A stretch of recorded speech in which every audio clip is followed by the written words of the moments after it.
Brazil who loves exploring the world. His videos usually show his adventures, travels, and active life with friends. But in this video, he tried something a little different. He packed some camping gear and took his friends on a trip into a forest near Portobello. What was meant to be a fun getaway, however, quickly took a frightening turn. Por el contexto de lo que va a pasar, mirán acá abajo, tenemos muchas cosas para acampar justamente. ¿Dónde vamos a acampar? En Portobello. Sí, a las afueras de Bombilla, del otro lado. Manejando está Nico, y vale, como verán, ahora tenemos que ir a comprar víveres para sobrevivir. O sea, puede salir o como muy bien o como muy mal todo. Único que pienso yo es que vamos a estar en un lugar aislado, puede pasar muchas cosas. Ahora les voy a poner un altado así de las cosas que pueden llegar a ver ahí. Aunque mi única preocupación, no sé si son las anacondas, los pumas, los jaguares o lo que haya ahí, sino la gente viva, porque puede aparecer un loco y puede pasar cosas. Pero bueno, ahora un rato les voy mostrando paso por paso todas las cosas que vamos a ver. They stocked up on supplies and drove deep into the forest, stopping at a spot near a lake. There were plenty of them, so they felt safe. They found a good place to set up camp, enjoyed some time in the water, and as night fell, began cooking their dinner over the fire. Later, they ventured into the woods to gather more firewood. No pudimos pescar un carajo, pero venimos de igual manera preparados. Agüita, salchichas, pancito.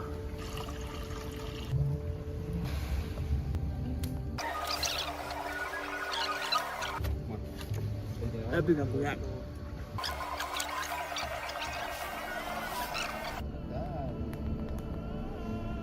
That's when they started hearing strange noises, branches snapping somewhere in the darkness. At first, they laughed it off and joked about it. But when they returned to camp, they noticed a figure standing in the distance. Its eyes, glowing brightly, seemed to pierce the night. That's when they grabbed their phones and started recording. Those glowing eyes stayed fixed on them. Initially, they thought it might be a wild animal, a puma, as they speculated. Gorda, dame el celular. Dámelo. Toma. Ahí está. Sí. Filmalo. ¿Lo estás filmando, Nico? No está mirando. Ahí está, lo veo. ¿Te ves la boquita? Sí. ¡Es enorme! Dale. Pero la puta que lo parió. Se fue. No puede ser, amigo. Agarra un cuchillo. Desapareció, amigo. Búsquenlo. Sigue estando ahí. Te lo veo. ¿Ves? Se corrió. Ahí está, mirá. ¿Pero qué? Está allá. ¿Tiro piedra? Sí, tira piedra. Dale, que está por venir. No va a venir. No hay piedra. Hay piedras, amigo. Ahí, mirá, ahí, por todos lados. Ahí buscá. Lo vi justo yo.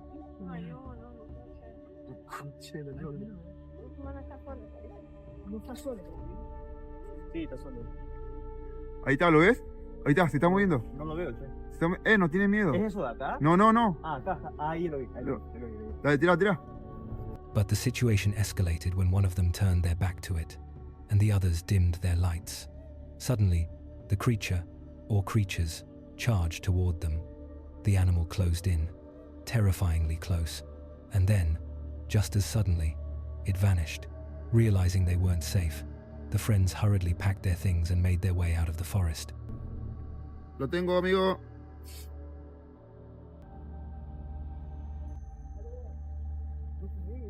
Alumbren, no corran. Ahí viene. Piensa tranquilo. ¿Pero está viendo para acá? ¿Qué mierda, culiado? No. Cascotealo. Ahí viene, Está ahí. Lo estoy viendo, está más arriba. Sí, no. Subió. No puede, le estás echando. ¿Ya no está?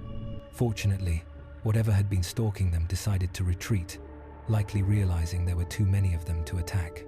Looking back, it's chilling to think about those first moments collecting wood.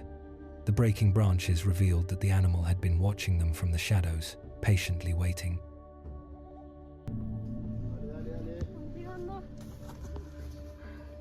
¿Están escuchando eso? Bueno. Vamos. No puedo.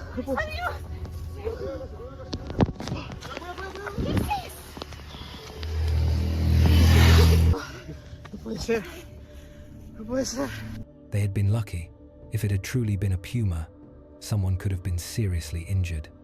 It was their first camping trip, and they didn't fully understand the risks lurking in the forest. But one thing is certain: next time, they'll be far more prepared. Stories of people disappearing on their first camping trip aren't just myths, so always stay alert when venturing into the wild.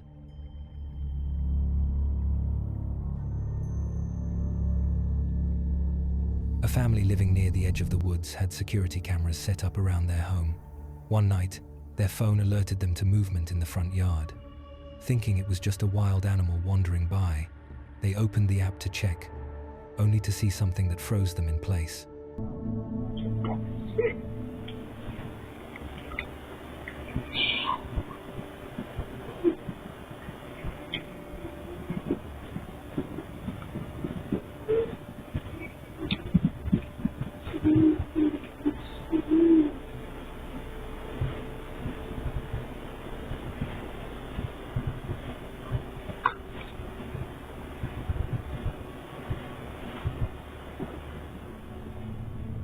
A man emerged from the tree line and slowly stepped onto their property.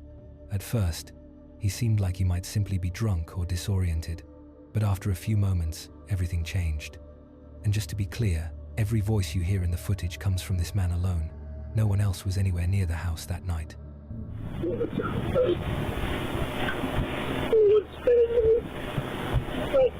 I would never.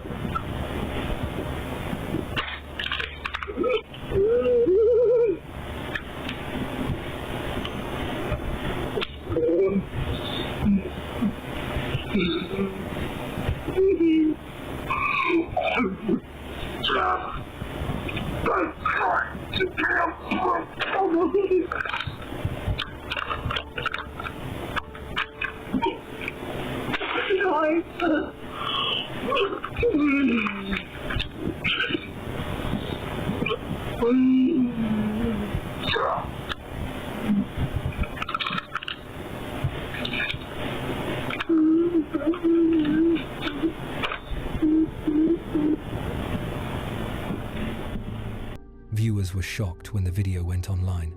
Many swore they heard multiple distinct voices, 5, maybe 6, coming from him. Some believed he was experiencing some form of demonic possession and was desperately trying to fight it off. The noises he made were chilling.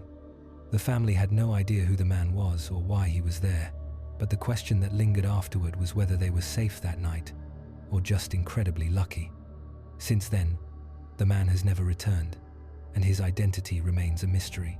But many still consider this one of the clearest and most unsettling recordings of a possible possession ever captured on camera.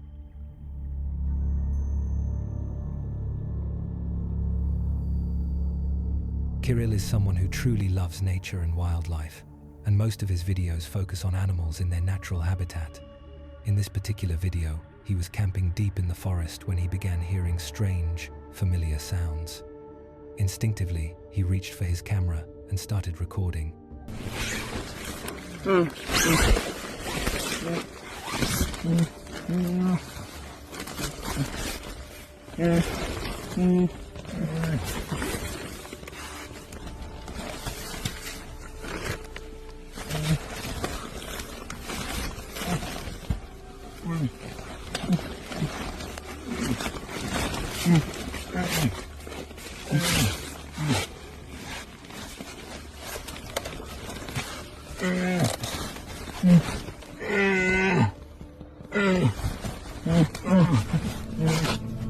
To his surprise, not one, but 2 bears appeared, sniffing around his tent and even managing to get inside. Kirill stayed remarkably calm, careful not to provoke them. While we don't know every detail of what happened next, the fact that he posted the video suggests that everything ended safely. The bears weren't huge and seemed more curious than aggressive. But imagine if an inexperienced camper had been in his place. Would they have stayed as calm? Most likely not. Yelling or panicking could have either scared the bears away or made them more aggressive. It was a terrifying encounter, but thankfully, Kirill's calm and experience helped him navigate the situation without harm.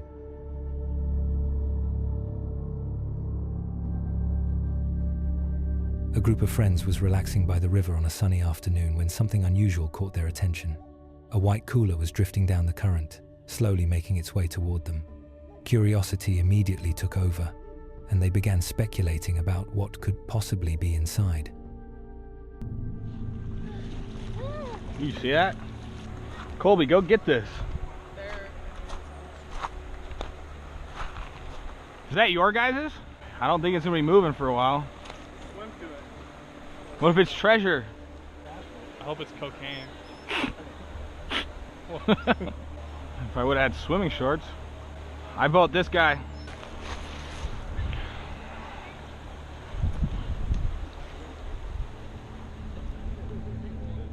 The friend holding the camera kept filming as another jumped into the water to retrieve it. Surprisingly, the cooler felt unusually light, so he simply dragged it to the shore. Their suspicions grew when they noticed the cooler was completely covered in tape. Despite the odd packaging, they decided to see what was inside.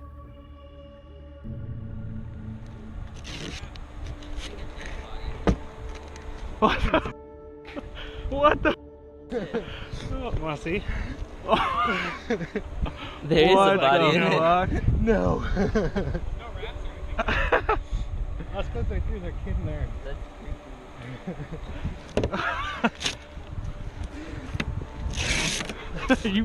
This kid. Like, you sure there's really Wait, a body in there? maybe there's cocaine in the Dude, I'm bottle. like shaking. That's not cocaine. No, he's like, they stuck their family out of it. Did you think it was an accident? When they opened it, they discovered a doll. It appeared somewhat old but showed no visible damage. The cooler itself seemed like it hadn't been in the water for very long. Confusion spread among the group as they tried to make sense of why anyone would leave something like this. The strange discovery quickly caught the attention of local news and went viral online. Speculation ran wild. Some believed it was a haunted doll someone was trying to dispose of. Others claimed it could be linked to a satanic ritual intended to bring misfortune to anyone who found it. A few even thought it was simply an elaborate prank. The teenagers involved insisted they had no connection to the cooler, and many believed their reactions were genuine. In the end, the true story behind the mysterious doll remains unknown. All that's left is to hope that everyone involved stayed safe and that no harm came from this bizarre encounter.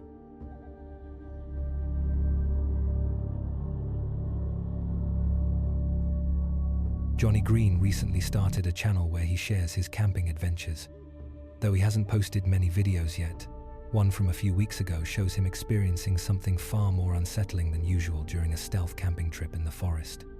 Before heading out, he had shopped for gear and picked a quiet spot he thought would be completely isolated. But then, things took a dangerous turn. Suddenly, a gunshot rang out alarmingly close.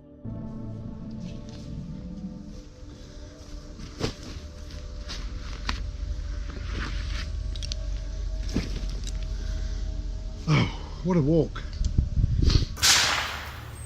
What was that?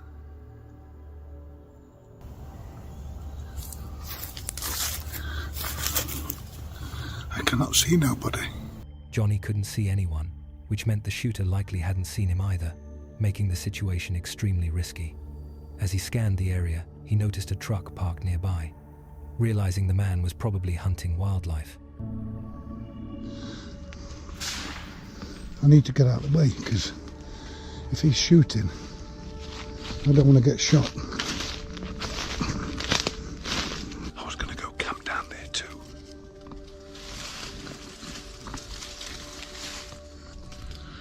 This is why you go stealth camping. Oh, yeah, walking ice cream with that, Jesus.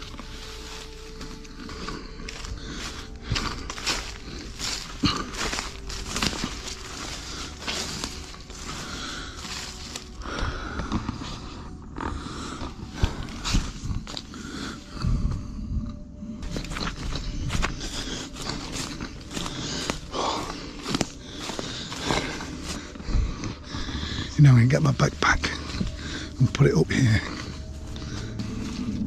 Johnny decided it would be safer to move.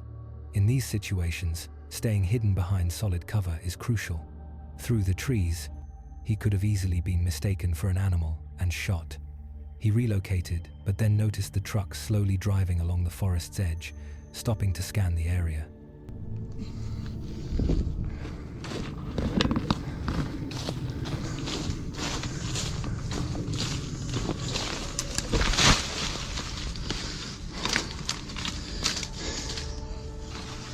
There's my tent. My backpack's here, but it's camouflaged. Well, it makes good video.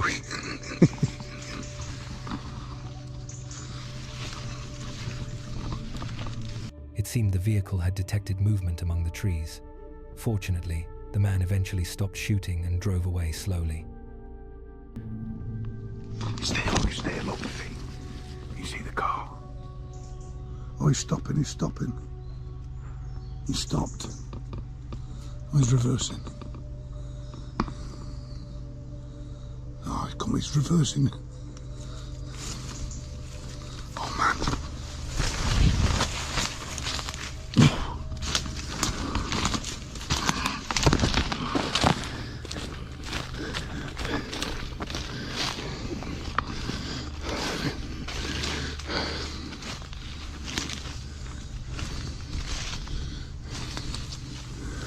Oh, fuck.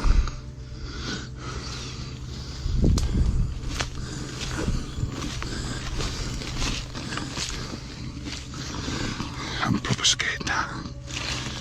I'm scared of getting shot. If you got here, comment the word wood.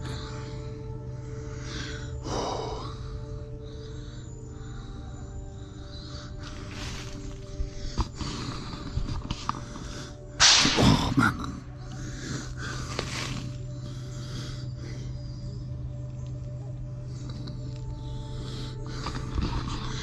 I'm not abandoning. I'm just scared of getting shot. Hiding behind this tree. Johnny stayed behind a tree until the coast was clear, then resumed setting up his tent. Even though he got away unharmed, it had been a very dangerous encounter. If the hunter had continued firing, Johnny would have had no choice but to reveal himself. It's a stark reminder that while stealth camping can carry minor risks like fines, it's far safer than risking serious injury, or worse. In the end, Johnny made the right call and walked away unscathed. But it leaves you wondering, what would you do in a situation like that?